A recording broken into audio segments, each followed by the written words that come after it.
Welcome to the Deep Dive. Today, we're really getting into the 2025 New York City mayoral election. It's already shaping up to be a big one. Absolutely. It feels like more than just a local race this time around. Definitely.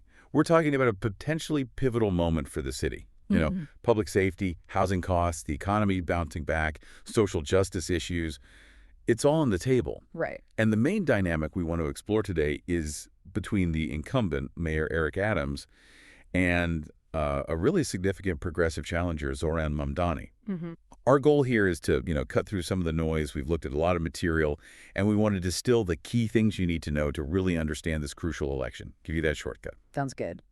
So I guess the first question for a lot of people is, who exactly is Zoran Mamdani? Mhm. Looking into his background, it's pretty unique, It really is. He was born Zoran Kwame Mamdani in Kampala, Uganda. right? And his parents are quite well known. His father is Mahmoud Mamdani, the Ugandan-American academic, very distinguished. And his mother is Mira Nair, the filmmaker. Yeah, the acclaimed Indian-American filmmaker. It's quite the pedigree. And you can see how this sort of global upbringing, this rich cultural background, it seems to really inform his progressive worldview. It's not just trivia. No, definitely not. And you see that reflected in how he got into politics. He didn't just appear, right? Yeah. He started with grassroots organizing, building support from the ground up. And then the assembly race in 2020, that was his breakthrough. Exactly. He ran for the New York State Assembly and actually unseated a longtime incumbent over in Astoria, Queens. That was a big deal. Yeah. And his campaign was very explicitly based on, well, democratic socialist principles, thinking about social and economic equality, stronger government programs, Yeah. sort of in the vein of figures like AOC, Alexandria Ocasio-Cortez. Okay. That win really put him on the map as a major progressive voice in the city. So taking that progressive voice, that assembly experience, how does that translate into his actual policy ideas, his platform for the city? What's he championing? Well, this is where you see him pushing for what he'd call bold structural changes, not just tinkering around the edges. Like on housing. That's always huge in NYC. Absolutely central. He's pushing hard for universal rent control, Hmm. big investments in social housing programs, too, and much stronger protections for tenants. So trying to fundamentally change the equation on affordability. Exactly. And in a city where, everyone knows someone struggling with rent, right? His goal seems to be reshaping that whole real estate near me dynamic that defines so much of New York life, prioritizing stability over just market rates. That's a big shift from the usual approach. It is. It's a direct challenge, ideologically, to the city's powerful real estate sector. It hints at, shifting economic power. Okay, so housing is key. What else defines his platform? Well, there's economic equity more broadly. He talks about increasing taxes on the wealthy, on large corporations, redistributing wealth, boosting workers' rights, supporting unions, fighting for higher wages, living wages. Universal health care is another big one. He supports a single-payer system, obviously that's more of a state issue, but pushing for it and generally expanding access to affordable care for everyone. And childcare, too, I saw. Yes, definitely. He frames universal affordable childcare not just as a family issue, but as a core economic and social justice issue. Right. And finally, climate action. He's proposing some pretty ambitious environmental goals, big investments in renewable energy infrastructure, policies to cut the city's carbon footprint, really responding to those growing climate concerns, the weird weather, the occasional earthquake now even. Wow. So putting it all together. Yeah. He sounds like a very clear voice for those wanting a real break from more centrist politics. I think that's fair to say. He's a compelling figure for that wing of the party. If he runs for mayor, and it looks likely he will, it's going to set up a really significant ideological debate in that primary. Okay, let's broaden out then. Talk about the whole 2025 election landscape. First, the incumbent, Eric Adams. He can run again, and everyone expects him to, right? Yes, absolutely. He's eligible for a second term, and all signs point to him running. And his platform. It's generally been focused on public safety, getting the economy back on track, and what he likes to call pragmatic governance, getting stuff done. Right. He'll run on his record, his handling of the city post-pandemic, his approach to crime. But as you mentioned, he is a Democrat, but his policies, well, they definitely get pushback from the party's progressive wing. No question. So given how heavily Democratic New York City is, the real action is probably going to be in the Democratic primary. Almost certainly. That primary is usually where the election is effectively decided, and it often gets crowded. Lots of candidates trying to appeal to different parts of that very diverse Democratic base. It's going to be fascinating to watch. Now, here's where it gets really interesting, I think. Yeah. The impact of ranked choice voting. Ah, yes. Crucial. For anyone who isn't totally clear on it, can you just break down how that works in New York City and why it matters so much here? Sure. It's vital to understand this race.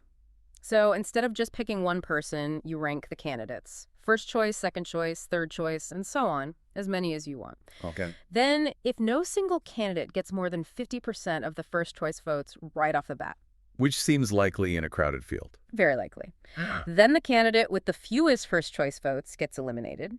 But their votes aren't just thrown out, they get redistributed to whoever those voters put as their second choice. Wow. And that process repeats. Eliminate the lowest, redistribute their votes based on the next preference until one candidate finally crosses that 50% threshold and has a majority. So it forces candidates to think beyond just their hardcore base. Exactly. It encourages them to build broader appeal. You want to be people's second or even third choice, not just their first.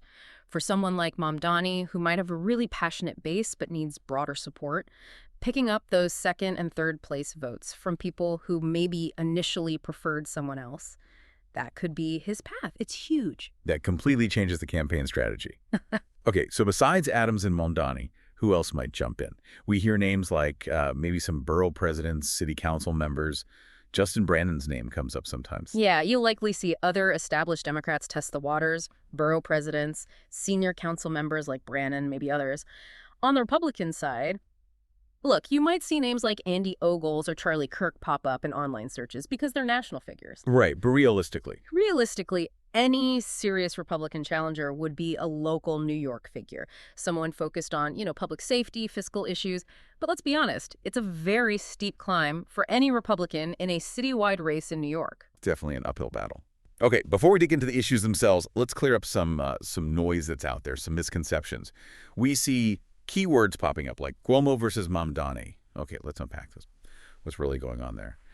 Is Cuomo running for mayor? Right. It's important to be really clear on this. Andrew Cuomo, the former governor, has given absolutely no indication he plans to run for mayor of New York City. None.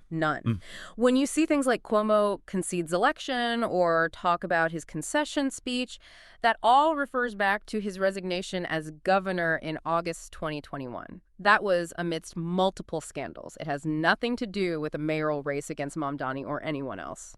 So no secret Cuomo mayoral campaign. No. And there haven't been any legitimate Cuomo versus Mamdani polls for mayor because, well, it's not a thing. Eric Adams is the current mayor. Good to clarify.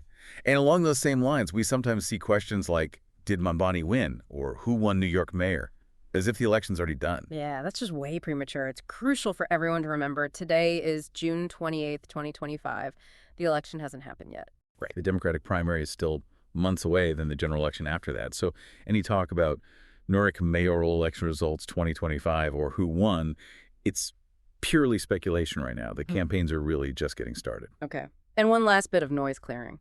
We see other names sometimes associated vaguely with this, like Emily Ratajkowski, Laura Gillen, Robert Reich, Cynthia Nixon, even athletes like Natasha Cloud or Brandon Johnson. Yeah, look, those individuals, for various reasons, might pop up in related searches or discussions, but they aren't expected to be actual candidates or major players in this specific NYC mayoral election. Of course, Zoryan's father, Mahmoud Mamdani, is relevant context for his background, but the others, not really direct factors here. Got it. So let's pull this all together then. What's the big picture? What is a contest like this, Adams, the incumbent, versus Mamdani, the progressive challenger? What does it really mean for New York City's future? I think you said it earlier, it really is shaping up as a referendum on the city's direction. You're going to have very different visions for New York's future laid out, and the core issues aren't going away. Not at all. They'll be front and center. Public safety, obviously. How do you balance effective policing with criminal justice reform? How do you build community trust? That's a huge debate. Always is. Then affordability. Yeah. And not just housing, though that's massive, but also job creation, support for small businesses, just the insane cost of living here. Right. We'll also hear a lot about infrastructure, the subways, bridges, dealing with climate change impacts, investing in that aging infrastructure versus other priorities. Education, too. The school system is enormous. Huge. The future of public schools, tackling those deep inequalities, that'll be a major battleground. And sort of overarching all of this is governance itself. Leadership. Who do voters trust to actually manage this incredibly complex city, its massive budget, and try to unite, a very diverse population? It's a massive job. And we'll see things like primary polls, maybe those polymarket prediction markets, trying to gauge the sentiment as things heat up. For sure, people will be looking for any indicator. And of course, the NYC Board of Elections will be overseeing the whole mechanical process registration, early voting, the count itself. They've got a big job, too. So, wrapping up, the 2025 New York City mayoral election really does feel like a critical juncture for the city. With Zohran Mamdani stepping up as this strong, progressive voice challenging Eric Adams, it seems like you, the voter, are going to get a very clear choice between quite different philosophies of governing. Absolutely. And maybe a final thought to leave people with. Really consider how ranked choice voting plays into all this. It's not just a technicality. It could genuinely shape how candidates campaign, who they try to appeal to beyond their base, maybe even the kinds of alliances that form. It could fundamentally change the outcome and therefore the future direction of this iconic city. Something to definitely keep in mind as this race unfolds.